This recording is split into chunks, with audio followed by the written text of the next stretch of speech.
Hey, good evening, everyone out in Facebook land and YouTube land. I'm Vanessa Ruffes here in the WCNC Charlotte newsroom, and I am joined by Meghan Bragg. And so this live chat that we're doing this evening is all about Verify. And so we wanted to kind of explain what Verify was all about, what we hope to accomplish with it, and how y'all can get in on this by giving us ideas, letting us know what you're seeing out there, things that you think need to be verified. So before we get started with Verify, I just wanted to give a welcome to Meghan, who's actually fairly new to our team. Yeah. So, hi, Meghan. Hello. Welcome. Thank you so much. We're so glad to have you with us. Let's just let folks out there in Facebook and YouTube land know who you are, how long you've been with us, where did you come from? Tell us all the deets. Okay, so I've been here for, oh my gosh, almost a month now, and I can't even believe that it's been that long.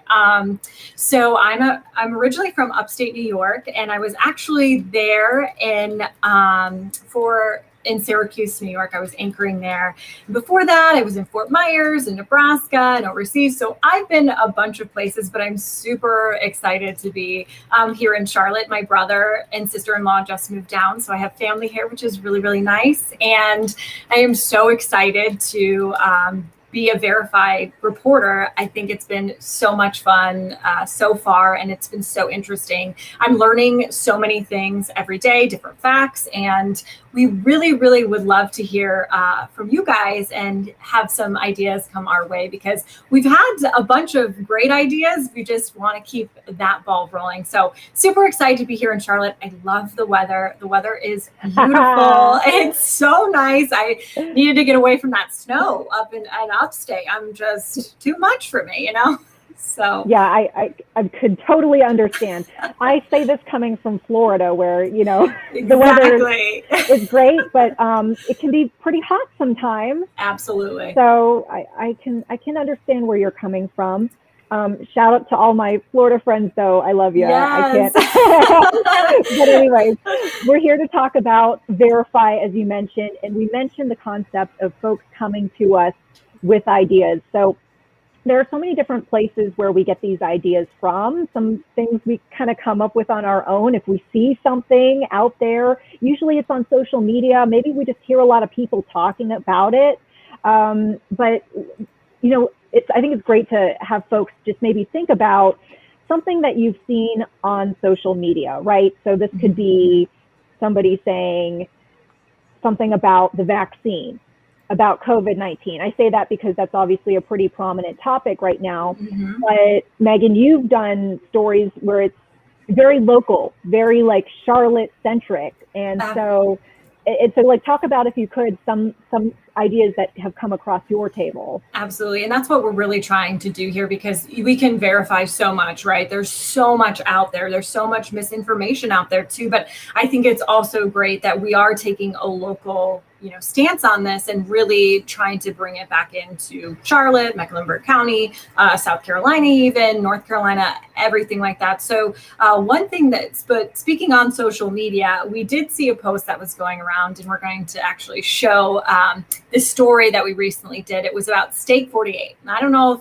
anyone's been to Steak 48. It's a really nice steak restaurant here, but there was a social media post going around that said it was $100 minimum that you had to pay if you were there. So everybody at the table had to pay at least $100.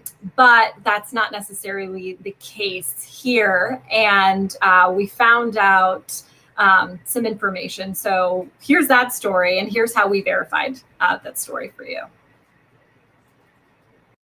And almost upon us, you might be looking to make dinner reservations. And when you go to a fancy restaurant, you're probably expecting to pay a good chunk of change. But what about being told that you have to make a minimum payment? Well, there are posts going around social media claiming that this is happening at a steakhouse with a local location. So is it true? WCNC Charlotte's Meghan Bragg verifies. It's this picture that's been shared thousands of times on social media. A Steak 48 sign that says $100 per person food and beverage minimum. People have been tweeting memes and asking if that's actually happening right here. So the question, is Steak 48 requiring people to pay $100 minimum per person? And is it happening here in Charlotte? Let's verify. We found Steak 48 has 4 locations: Houston, Chicago, Philadelphia, and Charlotte. We reached out to Steak 48 in Charlotte, and in a statement they sent us, they said the $100 per person minimum is not currently in place at our Charlotte location.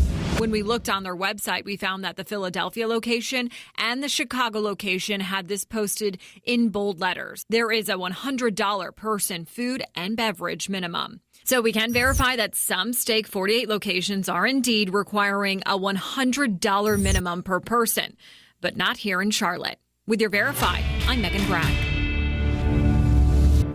And hopefully that clears it up for folks. If there is something that you would like us to verify, just send us an email with the claim or question to verify@WCNC.com, or you can also reach out on social media. So I think that was a great illustration of what Verify is all about. The idea of you see something, is it true? And then you send it to us. We'll look into it. Let us do the footwork. We can get all the sources. We can go to the experts, and then we will get you the answer. And I think that was a really cool one that you did there, Meghan, because I know a lot of people were talking about this on social media. So many tweets, so many memes. The memes were great. I love the memes.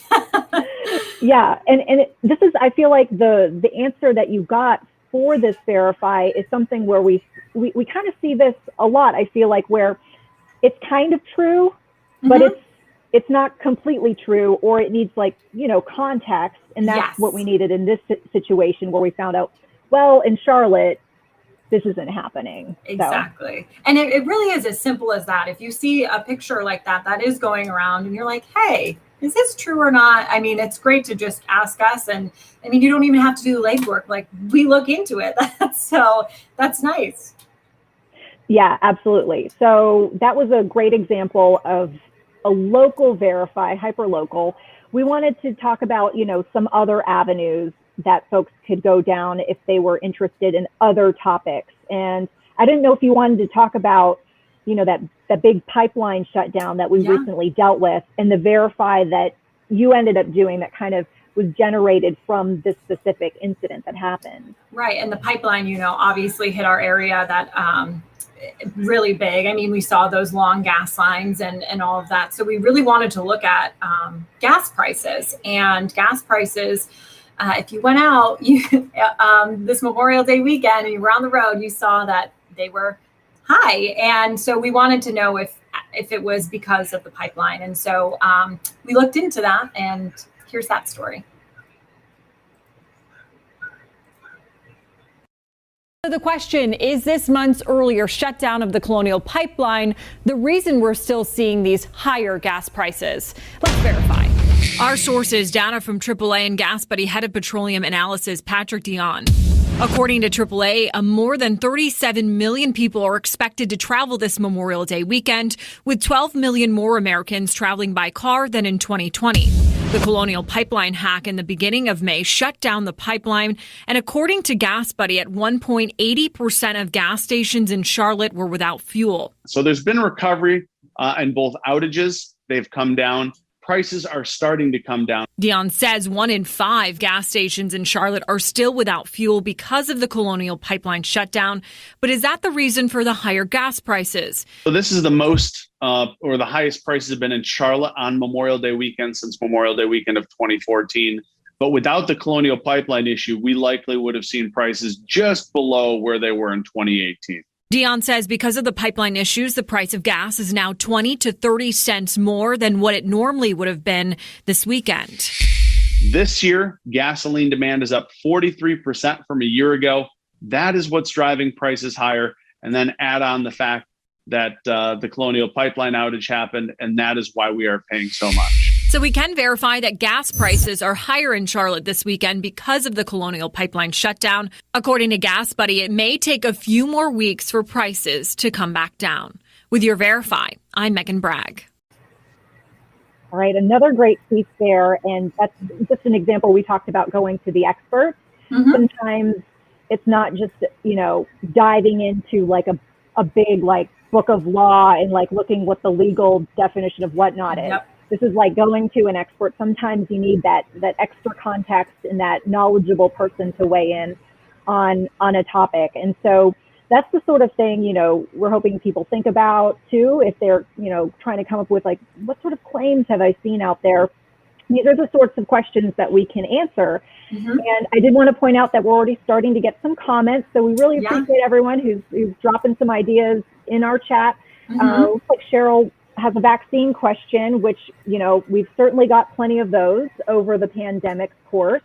Cheryl says that she heard that Atrium did a study on the vaccine and found more people were getting COVID that had gotten the vaccine than those who haven't gotten it. Now, I will say I have not heard that myself, from Atrium, the healthcare system itself, but that is something that we can certainly look into, Cheryl, if you are seeing that floating around on social media. I'm not sure if you heard that from somebody online or, they said that to you face to face, but that's something we can look into. Melissa actually has a really great question. I feel like we've gotten some similar questions. Right. I don't know if you can see that one, Meghan, the one that Melissa has indicated. Yeah, she says, if we have had the vaccine, do you know if we are going to have to get it yearly or if it's going to be required yearly? And that is a great question. It is. And so we've certainly been asking the experts for months about the concept of, I guess this would be called a booster shot. And so we've been hearing, I would just say over the past few months, some whispers that have grown a little bit louder from both the drug makers, the folks who are making these vaccines, but also infectious disease experts who wouldn't be surprised, let's just say it that way, wouldn't be surprised if this is going to become a more regular type of vaccine that we get. But I would say at this point, we don't have a definitive answer. So beauty of Verify here, Meghan, sometimes you don't have the answer right then and there, but we can get you the details around it and we'll tell you if we can't verify it. But that's something that we've been asking a whole lot. And kind of like I alluded to, the concept of vaccine questions and COVID questions, so many of those that we've gotten over the course of the pandemic. I guess let's go ahead and share some of the pieces that I've done, because I've been looking into stuff about vaccines, about the virus itself, about the COVID metrics. So I've been very entrenched in those types of Verify stories. And so one that I feel like we should share has to do with shot 1 and shot 2. So folks might be familiar, if you get Pfizer or you get Moderna, you have to get 2 shots. And some folks wanted to know if there was a difference between the 2 shots. So let's see if we can roll that video.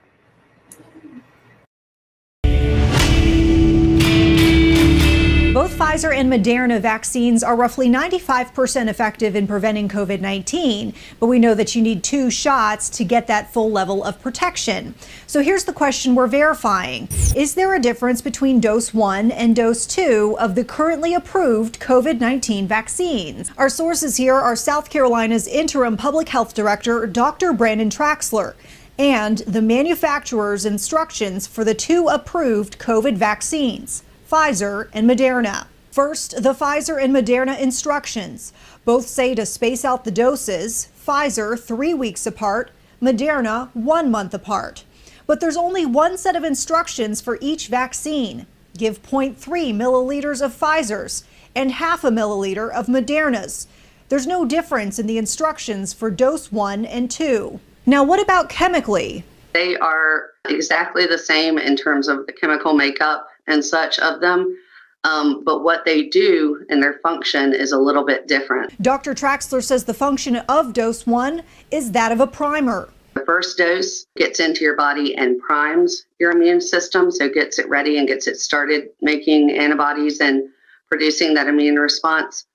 And then the second dose, which again in the syringe is identical, but it is a booster than your immune system. It boosts your immune system's response. So we can say no, the first dose and second dose of your COVID vaccine should not be different, chemically and from a dosage standpoint. With your Verify, I'm Vanessa Ruffes.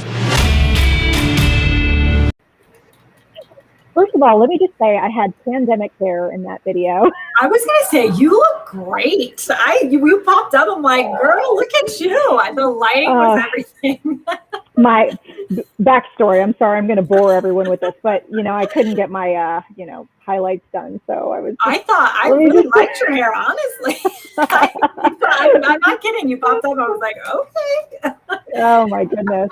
Well, yeah, but I do have to say with these pieces, why they're so great too is there is such a template to it, right? So there's a claim, we pop up the sources right away, so you know who we went to, and then even in the web story, we link our sources, so you can even research them too if you're still iffy about everything. So we like you were saying, Vanessa, we do a lot of research with this, but we want to be so factual and be like, here are our sources, this is what they say, and it's just straight fact. Yeah, and I think you pointed out something that's important too about Verify is, our goal here is to try to be transparent. I feel sometimes, it's not uncommon to hear a news outlet say, sources say, or, doctors say, and you're kind of wondering like, well, which doctor said that? Or, right. You want to know specifically who the source is. And so that's something that you will see with these pieces up front. Our sources are, and you'll more often than not see a person, like what their name is, what their title is, who do they work for? And if there are any like agencies, for example, like we saw, CDC or FDA or whatnot. So people know where the information is coming from. Yeah, I think it's super important too these days. So people know, we're, like you said, we're being transparent and this is who we went to and here's their credentials. So. Right. And I did want to point out too, I'm sure you probably got pinged, Melissa Ann Butler, who had the question about, will this be a yearly vaccine that we can expect? Our web guru or digital guru, Emma, is going in. And if we have something where we might have done a prior story, she'll be linking some of those. So you can go and check out those pieces that we had already done and you can kind of catch up. So that's in the chat if you hadn't already seen that. So keep those comments coming in. Think about, once again, we're thinking about claims, anything that you could see on the internet where somebody is saying, well, this is the way it is. And you are scratching your head going, well, is it? Well, is it? So I wanted to see if we could move on to another COVID one. And I loved this one. So this is an example of getting a direct question from a viewer and trying to answer it. And so I did a Verify a little while back, and it had to do with side effects. So folks will recall that, when you get the COVID shot, we've explained, expect for a lot of people, there will be side effects. You might feel yucky for, a day or two afterwards. There was a woman who reached out to us and was like, I don't feel anything after my shot. Did it not work? So this was our attempt at answering her question. And so it's the no side effects Verify, if we can go ahead and run that one.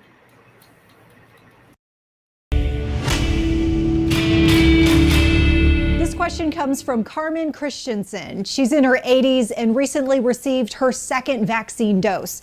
I spoke with her on the phone. That was the 11th of February. So 12th, nothing. 13th, nothing. 14th, nothing.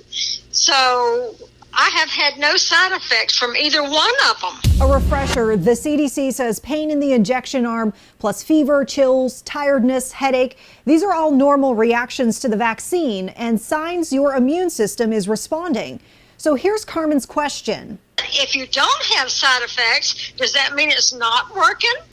Our sources here are Mecklenburg Public Health's medical director, Dr. Meg Sullivan, South Carolina's interim public health director, Dr. Brandon Traxler, and FDA briefing documents for Pfizer and Moderna vaccines. Lack of side effects does not indicate that the vaccine is not working. It's just everyone responds to the vaccine differently. Similarly, lack of second dose side effects, which the CDC says are more common, doesn't necessarily mean the shots aren't working for you. It's not a guarantee. Not everybody who gets their second dose feels this way. FDA documents show the top 3 reactions for both vaccines were injection site pain, fatigue, and headache. Here's a look at the percentage of participants reporting each symptom. As you can see, while some of the reactions were quite common, Sullivan says that data still shows there was a significant percentage of people that also didn't have side effects. So we can verify a lack of side effects does not necessarily mean that the vaccine isn't working for you. Well, I guess I'm one of the lucky ones then.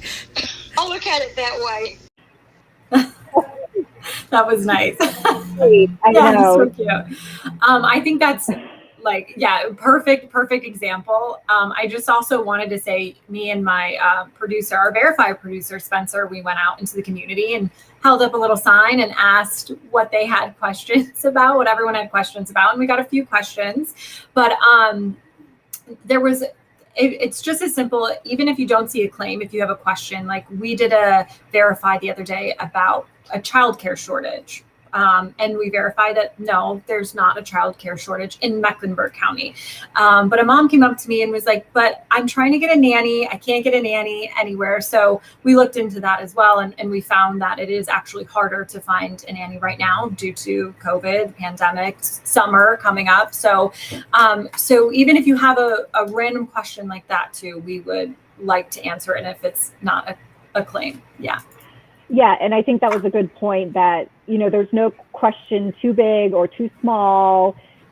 If you're wondering it and you want to know an answer, let us know. I was just thinking about, the Stake 48 question. I mean, the implications of it, but people want to know this stuff. Right, exactly. So if you want to know, it matters to us. And, you probably saw in one of the clips that we rolled a little while ago, different ways to contact. And so one of them, which is really great, and it's as easy as texting. So I just want to let folks know that there you see it's at the bottom of your screen, 704-329-3600. If you just text the question, text it to that number, we'll get it and we can get to work. And there's so many easy ways to reach out to us as well, including on social media. Right, exactly. Yeah, we would love to hear from you guys too. So keep sending in those questions. We like answering these questions. So. All right. Well, I don't know, Meghan, if you wanted to add anything else. I know we've gotten a couple more comments, but otherwise, y'all know how to reach us. Meghan, do you have anything else you want to say? No, I'm just so excited to be doing this Verify segment and can't wait to hear from you guys. Yeah, we certainly hope to hear from all of you. And Meghan, we're glad you're here. Does anyone want to drop in the chat, like a recommendation? Where should Meghan go around town? Yes, come on, Places to go. Send me recommendations. things to check out. I'm still I'm still learning this stuff too. Right, because you've been home. Yeah. I came here right before the pandemic and the shutdown. So I spent a lot of time at home in this new lovely city. So I'm getting to know it as well. I think we might be ready to wrap this up. So I think so too. I thank everyone for joining us once again. I think this was such a blast. It's great to hear from folks. And once again, if you see a claim, you want it verified, let us know. There's the number to text. We've got social media contacts, email, et cetera, et cetera. So we're easy to get a hold of.